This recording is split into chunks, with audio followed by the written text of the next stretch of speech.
The race is over and you elected Bold as your new SGA slate. Tonight we've got the latest from the future campus leaders. And we've got cold and snow on the way. I'll have all the details in my full forecast. Today, the CDC announced that the novel coronavirus is likely to cause a pandemic. A clinical trial for a drug to treat the virus is underway, but in America, businesses are already being affected. From the heart of Ball State University, live from the Unified Media Newsroom, NewsLink Indiana starts right now. Good evening, everyone. Thanks for being with us. I'm Sam Higgins. And I'm Marley Thomas. Thanks for joining us. The SGA election is over and Bold has won with 53% of the student vote. After the election was forced into a runoff last week, Bold and Alliance continued to campaign this week. This included social media pushes as well as a debate that took place Thursday. The election came to an end earlier today and Tucker White was there to get their reactions. Tucker? Well, Sam and Marley, there were plenty of nerves in the room as Bold waited to hear the results. Bold won with 53.1% of the vote. After taking time to celebrate the victory with his team, Bold President Connor Sandburn wanted to thank all the students who showed up and voted Bold. I'm really excited and just very grateful and thankful for the students who voted and for the students who voiced, their support of us during this entire election process. Sandburn realizes that some students did vote against him and hopes they know their opinion still matters. I feel that I'm a good leader already, but how can I be better and serve all students on our campus, not just students who some might perceive I represent? Because this is not just the President of Student Government Association, you're the student president for everyone, basically, making sure that everyone feels included and everyone feels represented and supported. Sandburn is enjoying the win for now, but is more excited for the upcoming year. I'm just excited for the upcoming school year to just help out our students, help out our faculty, and help out our university in general. I'm excited to be Bold for our university. So. Yes, sir. Now, this runoff election only had a voter turnout of 1,853 students, which is 108 less than the first round of voting. The Bold slate will be inaugurated April 15th, and NewsLink Indiana will be there to bring you coverage of the event. Marley, Sam? Tucker White live for us in the newsroom. Thank you, Tucker. Now, the SGA election is starting to cool down, but that unfortunately is not the case for our weather. Lexi, what can you tell us? Well, you're right, Marley. It's been a relatively warm day here in Muncie tonight. As you can see, 37 degrees here in Muncie, 33 up in Fort Wayne. But it's going to get cooler as we take a look at tonight's temperatures. We're expecting it to drop down to freezing. And as it does, we're going to see snow coming up tomorrow. And after that snow, we're expecting some Arctic cool wind that's going to lead to a cold front. But anyone who's hoping for warmer temperatures, don't worry. We're expecting a warm start to spring break. I'll have all the details in my full forecast. Thanks, Lexi. 7 Democratic presidential candidates are taking the stage tonight for a pivotal debate in South Carolina. Many of them say they will have a new strategy to take down Bernie Sanders. Joe Biden may have the most to lose. The former vice president has staked everything on South Carolina, which he has called his firewall. Recent polls show Biden has some serious competition from Sanders. A proposal for requiring annual training for teachers is in the state who carry guns has been scrapped. The state Senate approved the bill this month, but a House committee chairman said Monday he wouldn't be taking any action on the proposal. The bill specifies a 40-hour training program for teachers volunteering to be armed, followed by 16 hours of additional training each year. Teachers can be armed with permission of the school district, but the state has no training requirements. The proposal faced opposition from gun rights supporters as being too heavy-handed and taking away local control. President Trump is headed home after a splashy visit to India that highlighted his strong relationship with the country's prime minister, but didn't land a breakthrough agreement on trade. Karen Capa has the details from Washington. Before departing India, President Trump and First Lady Melania Trump attending a state banquet at the presidential palace in New Delhi. One more show of pomp and pageantry on a trip that packed a lot into 36 hours. This was a tremendous learning experience and something very special. The itinerary led by Prime Minister Narendra Modi included a massive stadium rally on Monday, showing the strength of the relationship between the two leaders. But the trip failed to yield the breakthrough in trade talks that many hoped, although President Trump touted progress. Our teams have made tremendous progress on a comprehensive trade agreement, and I'm optimistic we can reach a deal. Trump has complained about high tariffs placed on American goods by India, the world's fifth largest economy. Modi and Trump share a protectionist approach to trade and a nationalist bend to their policy that has prompted criticism of both, that they are unfair to Muslims in their countries. In New Delhi Monday, deadly clashes erupted over a new Indian citizenship law that favors non-Muslims. President Trump sidestepped specific questions about the law. I want to leave that to India, and hopefully they're going to make the right decision. President Trump did depart with an agreement for India to purchase $3 billion in American military equipment. In Washington, I'm Karen Kifa. Now back home, President Donald Trump is revisiting the idea of nominating Texas Representative John Ratcliffe to be the next director of national intelligence. Ratcliffe withdrew his name from the consideration from the same job last year. This was amid bipartisan concerns about his qualifications. Sources say the president now appears open to the idea of tapping him for the DNI job a second time. But sources also say Trump has spoken about the job with another candidate, U.S. Ambassador to the Netherlands, Pete Hoekstra, in recent days. The president is reportedly trying to assess how loyal potential nominees would be. Harvey Weinstein remains in the prison ward at New York's Bellevue Hospital tonight. He was taken there for chest pains, heart palpitations, and high blood pressure Monday, almost immediately after he was convicted of third-degree rape and first-degree criminal sexual act. He was in an ambulance on the way to Rikers Island Correctional Facility when it was rerouted to the hospital. He was expected to be transferred to Rikers Island when he's released. Prosecutors are praising the women who spoke out against disgraced Hollywood mogul Harvey Weinstein. One of those women, Dawn Dunning, spoke with CNN along with her attorney. He's a convicted rapist, and that's something that's going to follow him for the rest of his life. I think this is a huge victory for women, and hopefully the start of a larger cultural movement. Weinstein faces a minimum of 5 years and a maximum of more than 2 decades in prison. His sentencing is scheduled for March 11th. As the novel coronavirus spreads across Europe and Asia, Americans are preparing for what could come. A Disney CEO stepped down today. We'll tell you more about his successor next.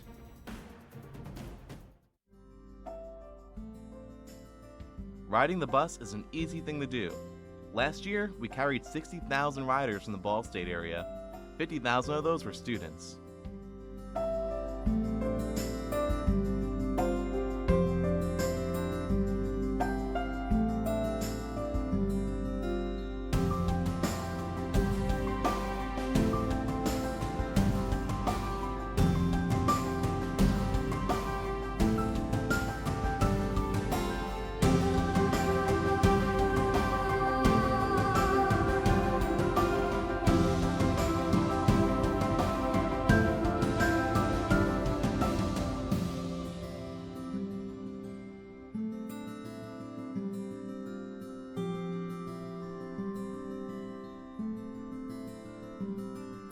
Anywhere you want to go, Mitts will take you there.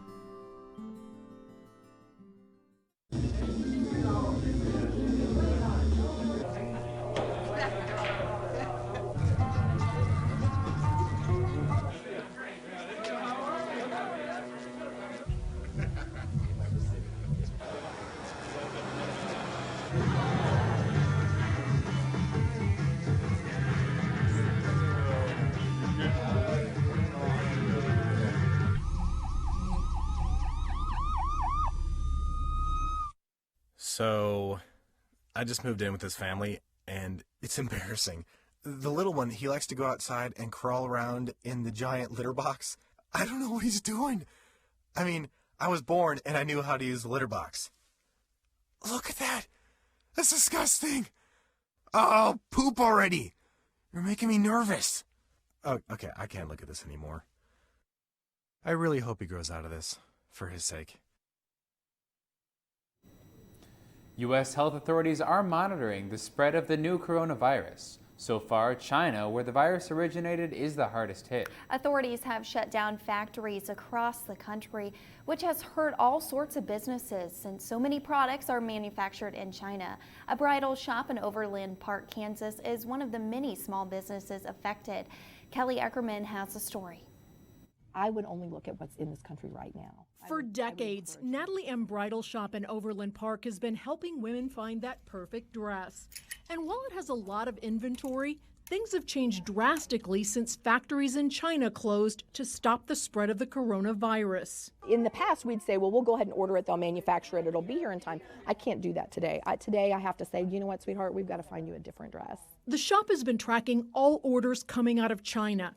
While most customers who placed earlier orders are safe, from here on out, shipments could be delayed indefinitely. It could be the stones. It could be even the thread that's utilized. It's not just the dresses, it's everything that it takes to make the dress that is now on hold. What people need to understand is even if the factory where the goods are manufactured is up and running, maybe the factory where the fabric is made or the fabric where the notions are made. So there's all these different pieces of that supply chain, and they need to all be up online. Whether it's your wedding, prom, or any special event, shop early. If your dream dress isn't in the store or in the warehouse, you might have to rethink your choice. If you have tracking, if you know your merchandise is in this country, then you're probably pretty safe. But if you don't have that information, I would go ahead and get a plan B going. The owners of Natalie M. say they had already beefed up their inventory because they were afraid of the new tariffs that could potentially be placed on Chinese goods. The TSA has banned the use of TikTok for social media outreach amid concerns of national security. The move comes after Senate Minority Leader Chuck Schumer on Sunday called for the agency to stop using the China-owned app. National security experts have flagged concerns of TikTok's collection of user data. A special concern are the laws that compel Chinese companies to support and cooperate with the intelligence work of the Chinese government. The Departments of Defense, State, and Homeland Security have all banned TikTok on government devices and discouraged employees from using it. An Indiana high school is cracking down on students who vape. The South Bend Tribune reports that Mishawaka High School has enhanced a policy this year that allows resource officers to issue tickets to students caught vaping at least twice. If students violate the policy, they can face a $145 fine, among other consequences. Last school year, Mishawaka students received 75 out-of-school suspensions for tobacco use. So far, 40 students have been suspended this year. Researchers want to see if wearable technologies like the Apple Watch can alert users to health problems before a crisis occurs. Apple and Johnson & Johnson are teaming up to conduct clinical research. They'll be studying atrial fibrillation, or AFib, an irregular heart rhythm. It can lead to serious health problems like a stroke or cardiac arrest. And as many as 6 million Americans have it.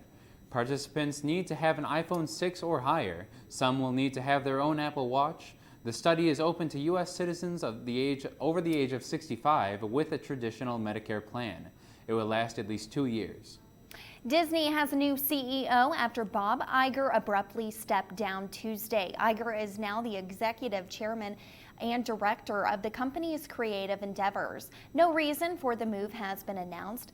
Bob Chapek takes over for Iger. He served most recently as the chairman of Disney Parks, Experiences, and Products. Now, it was not a good day for students to forget their umbrella. Unfortunately, I did. This dreary weather isn't necessarily going to go away, but we will see a change. Lexi, can you tell us more? Yeah, Marley, if you forgot your umbrella today, don't forget your coat tomorrow. Tonight, we're going to start to see those temperatures dropping below freezing. And as they do, we'll see today's rain turn to snow. I'll have more details in my full forecast after the break. If I could go back and change it all, I would. I think I'm gonna miss you the most. I'm sorry. I'm so sorry. I'm so sorry. Or maybe it's just the little moments. If I could go back and change it all, if I could go back, I would. But I can't.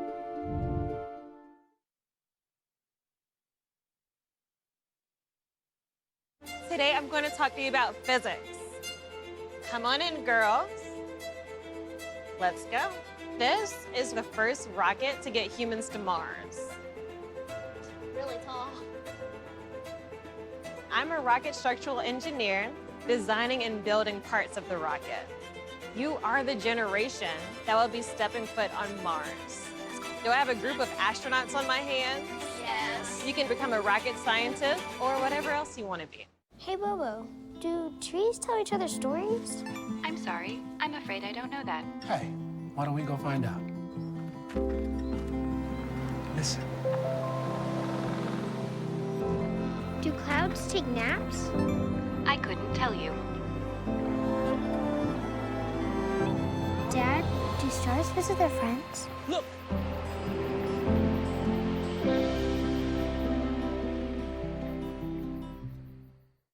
One in 3 adults has pre-diabetes. That means it could be you, your favorite brother, your other brother, you, your football buddy, your football buddy, you, your plumber, Breathe right into your foot. your plumber's masseuse, Yes. you, your dog walker, your cat jogger. With early diagnosis, pre-diabetes can be reversed. Take the risk test at doihaveprediabetes.org.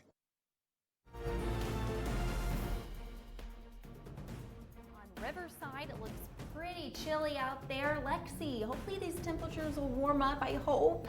Well, you may be hoping, but it isn't looking super promising. As we take a look at today's radar, you may have been feeling a bit warmer today, but it isn't looking like that's going to last at all. If we take a look at the radar from today, we can see all of the rain that we've been seeing across our entire viewing region, as well as the entire state of Indiana. In both central and northern Indiana, we're starting to see that turn into snow, and that's going to come into our viewing region starting late tonight, early tomorrow, which is why most of our viewing region will start to be under a winter weather advisory at 1 a.m. tonight.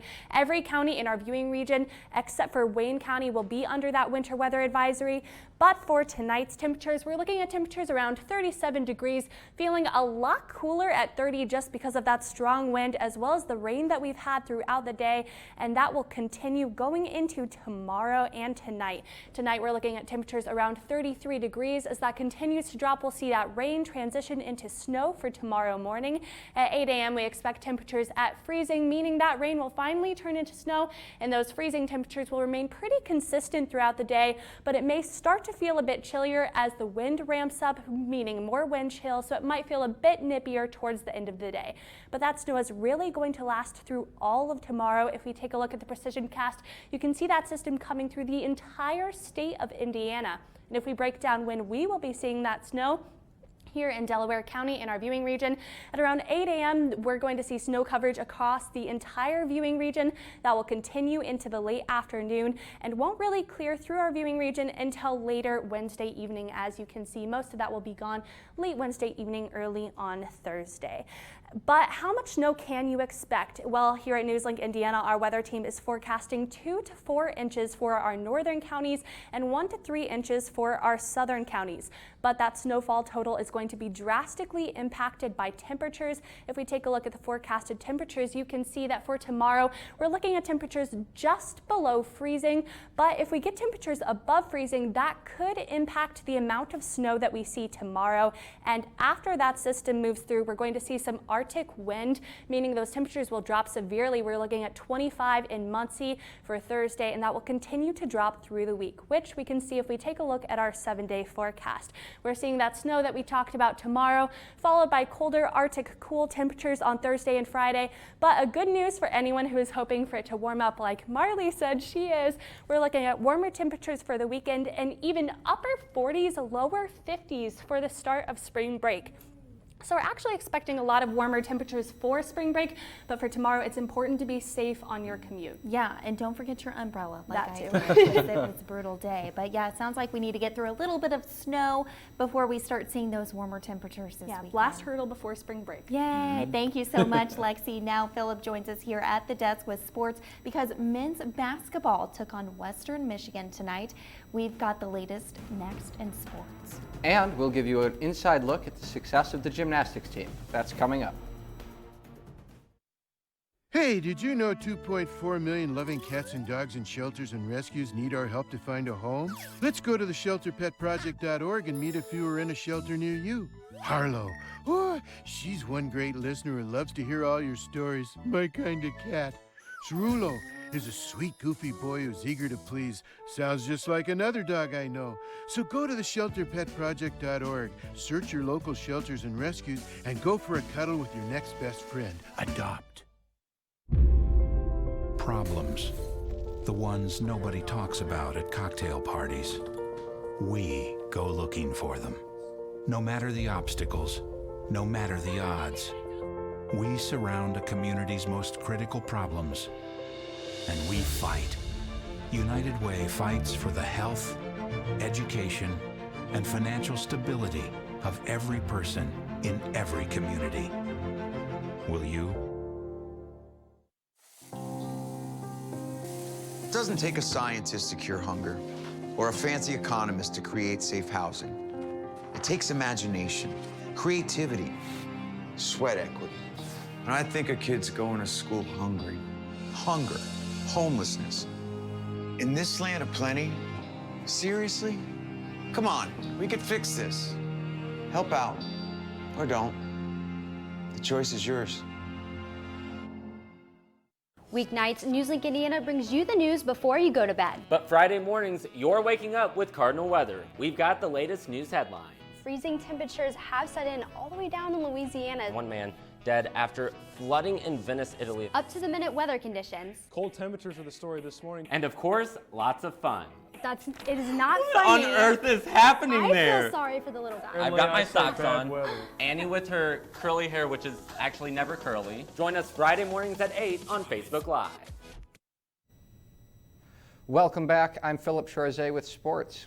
When it comes to Ball State gymnastics, follow the leader is the name of the game. Madison Surface took to the mat to talk more with head coach Joanna Salim.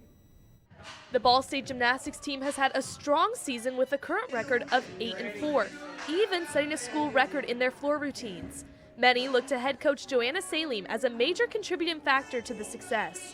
Coach Salim has done a great job with the program, and it's been really fun just in my 2 years to see how she's developing our young gymnasts and really building a culture of them working together, but in a way that's allowing them individually also to improve their performance. And Salim isn't new to the mat either. I started coaching when I was in high school as a way to help pay for some of my gymnastics lessons. So I started working with little kids during that time. And then when I was in college, I was coaching rec and then also started working with teams. So I've been coaching for a long time. The success hasn't only progressed over the past years. The team has also been seeing a lot of growth in just this season. We have really worked hard on becoming a cohesive unit and making sure that we're staying present in the moment and enjoying the relationships that we have with each other. We constantly remind them it's about the process, it's about the journey and not the destination, and being able to approach that with the way that they're training and then the way that they're competing. I think that has led to a lot of our success. In the end, Coach Salim is working to make the team focus on controlling what they can control while also having fun together as a team. In Muncie, Madison Surface, NewsLink Indiana. The girls will compete again this Sunday at Northern Illinois University starting at 2 o'clock.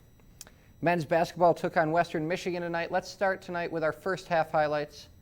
Tonight marks the second to last home game for the Cardinals in Worthen. To start us off, Kyle Mathers snaps off a sharp cross-court pass to Luke Bumbalo, who dials it up for a deep three. Western Michigan quickly countered with the Jason Witten's bucket in the paint. Point guard Jaron Coleman answered back with a close-range bucket of his own. Then Tajay Teague dives to keep the ball in bounds. Ish Elamine gathers the loose ball and drives for the easy score. Finally, Teague backs down Titus Wright in the post, turns for the hook, and sinks it, flexing on the Broncos. The team managed to wrap up the win with a 71-61 score. Elamine led the way with 21 points for the Cards, knocking down a dominant 6 of 11 from 3. And women's swimming is getting set to wrap up their season at MAC Championships this week. The Cardinals kick off their 4-day meet tomorrow night in Buffalo. The team will look to improve from last year's 8th place finish. The Cardinals are led by standout divers Rachel Bertram and Caitlin LeConte. Ball State will also rely heavily on their underclassmen. Alex Bader, Lexi McDonald, and Apsara Sakban all rank in the top 15 in the conference in their respective events. Live stream is available for the meet on YouTube. And I am a major swim nerd myself, so I am really looking forward to watching this meet and all the swim meets that are coming up this weekend. Absolutely. Thank you so much, Philip. Now, March is around the corner, which means Shamrock Shakes are back on the menu at McDonald's. You can get a special shake, even if you're willing to pay a pretty penny. And what had been impossible before is now possible at Disney parks. The new food options for you next.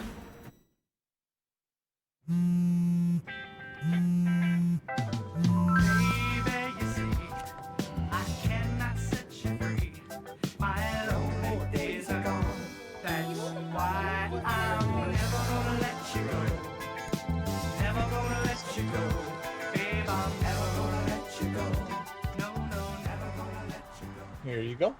Thank you. Thank you. Thank you.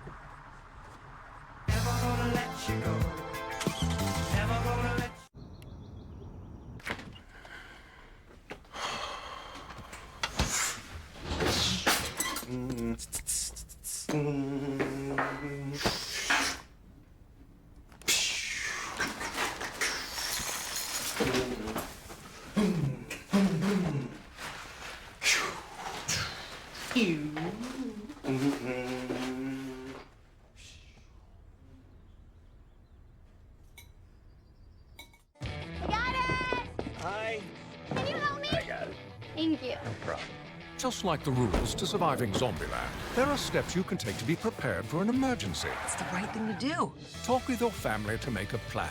Look for safe areas to meet up if separated. And stock up on supplies. It's never too early to get prepared. So start now. Right now?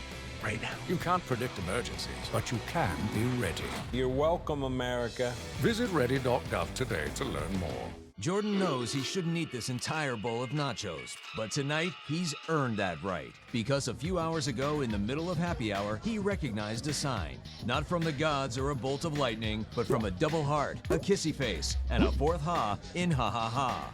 That's when Jordan knew he was buzzed. So when it was time to go, he got a ride home instead of driving. Be a legend like Jordan. Recognize your buzzed warning signs and get a ride home. Buzz driving is drunk driving. Welcome back. St. Patrick's Day is right around the corner, and you know what that means. McDonald's famous Shamrock Shake is coming back. But not only are they bringing back the shake, they are auctioning an expensive product on eBay. Today, the fast food giant announced a 10-day eBay auction for a golden Shamrock Shake. Yep, that's right, a golden shake. It comes in an emerald and diamond encrusted 18-karat gold cup. A bid starts at only $1, but McDonald's says the item is worth about $90,000. The company came out with a promotion to celebrate the 50th anniversary of the Shamrock Shake. The proceeds from the winning bid will go to the Ronald McDonald House charities.